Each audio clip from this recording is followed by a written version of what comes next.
In an era where teenagers are bombarded with conflicting messages about success and identity, finding a sense of purpose can feel like an impossible task. While the world pulls them in 1,000 directions, a simple solution emerges: the power of service. This is the story of how stepping outside of oneself and into the community can provide the very compass young people need. We explore why making volunteering a part of every student's journey isn't just a requirement, but a pathway to a better society. Teenagers today live in a confusing world. The media sends many mixed messages about what it means to be a helpful person in society. One of the best ways to help teens find their way is to make volunteer work a mandatory part of their school curriculum. Some people would immediately argue that this is an unnecessary action. Many teens already volunteer without it being a requirement. It's true, teens have a propensity to volunteer more than adults. However, as a society, we should make sure that not just some, but all teens volunteer. Many of the teens that volunteer do so as part of a religious group or youth leadership organization. In fact, 46% of teens who volunteer are working with a religious group or youth leadership organization, while only 18% of teens who volunteer are working with school-based groups.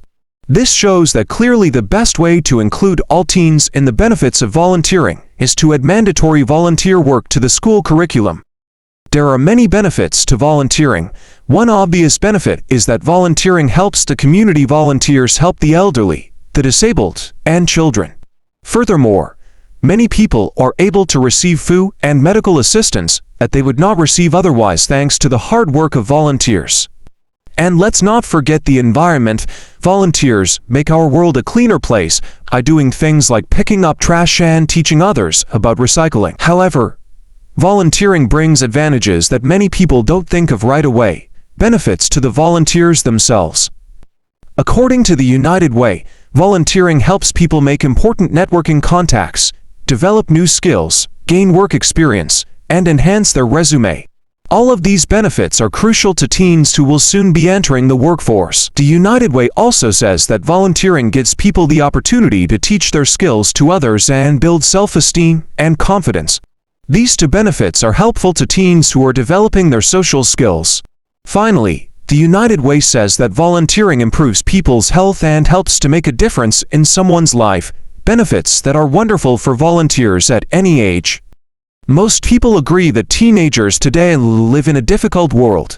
There are more pressures facing the modern teen than we can count: school, work, family, sports, and other extracurricular activities, just to name a few.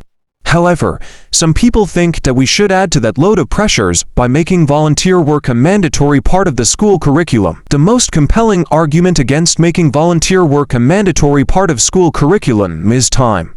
Teens today are just too busy to add another stressor to their lives. Let's take a look at 24 hours in the life of a typical teen.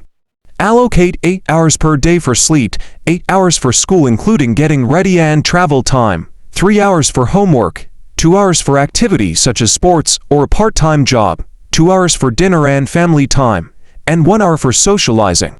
These activities take up all 24 hours, leaving scarcely any time for volunteer work. Should students have to sacrifice their 1 hour of socializing per day or sacrifice an hour of precious family time?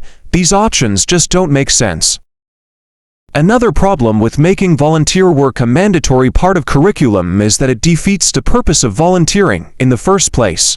People volunteer because they had extra time and energy to give, and they genuinely want to help. Furthermore, students will not be able to experience the positive social benefits of volunteering because they see it as a requirement rather than a positive experience. Finally, there is great evidence that the teens that do have the time to volunteer already do.